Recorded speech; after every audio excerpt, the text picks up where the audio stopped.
Welcome to back my YouTube channel marriage information. السلام علیکم محترم ناظرین، ہم بستری کے ایسے طریقے جن کو عورت بہت زیادہ پسند کرتی ہے، آج کی ویڈیو میں ہم بستری کے 3 طریقے جن کو عورت پسند کرتی ہے آپ کے ساتھ شیئر کیے جائیں گے۔ اس سے پہلے آپ سے چھوٹی سی گزارش ہے کہ چینل کو سبسکرائب کر دیں، ساتھ میں گھنٹی کے بٹن کو بھی دبا دیں، شکریہ۔ نمبر 1، عورت کا مرد کے اوپر آ کر ہم بستری کرنا۔ ہم بستری کا ایسا طریقہ جنہیں عورتیں بہت زیادہ پسند کرتی ہیں، کیونکہ مرد سیدھا پیٹ کے بل نیچے لیٹ جاتا ہے، عورت مرد کے اوپر بیٹھ کر اپنے اندر کا نفس دخول کر ہم بستری کرتی ہے۔ اس طریقے میں عورت اوپر نیچے حرکت بھی خود کرتی ہے، اپنی مرضی کے مطابق ہم بستری کا دورانیہ کام اور زیادہ کرتی ہے۔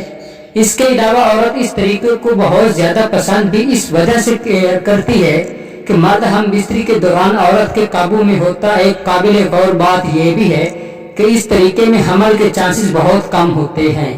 نمبر 2، عورت کا نیچے اور مرد کا اوپر ہونا۔ ہم بستری کے اس طریقے کو عورت کا بہت زیادہ پسند کرتی ہے، کیونکہ اس طریقے میں عورت اپنی ٹانگیں کھول کر پیٹ کے بل نیچے لیٹ جاتی ہے اور مرد اس کے اوپر آ کر بیٹھ جاتا ہے اور عورت کی شرمگاہ میں نفس ڈال کر ہم بستری کرتا ہے۔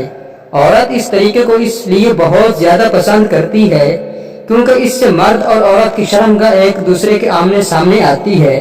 اس طریقے میں نفس کا داخل ہونا بھی آسانی سے ہوتا ہے، اور ایک قابل غور بات یہ بھی ہے کہ اس طریقے سے عورت جلدی حاملہ بھی ہو جاتی ہے۔ نمبر 3، گوری بنا کر ہم بستری کرنا۔ ہم بستری کے اس طریقے کو عورتیں بہت زیادہ پسند کرتی ہیں، کیونکہ عورتیں گوری بن کر کھڑی ہوتی ہیں اور مرد گھٹنوں کے بل بیٹھ کر یا پھر کھڑے ہو کر عورت کی شرمگاہ میں پیچھے کے راستے سے اپنا نفس اندر کی شرمگاہ میں ڈالتا ہے اور ہم بستری کرتا ہے۔ اس طریقے میں عورتوں کو درد بھی ہوتا ہے، کیونکہ اس میں مرد کے نفس کا دخول پورا کا پورا ہوتا ہے، لیکن اس میں لذت اور سکون بھی اتنی زیادہ ہوتی ہے کہ عورت سارے درد بھول جاتی ہے۔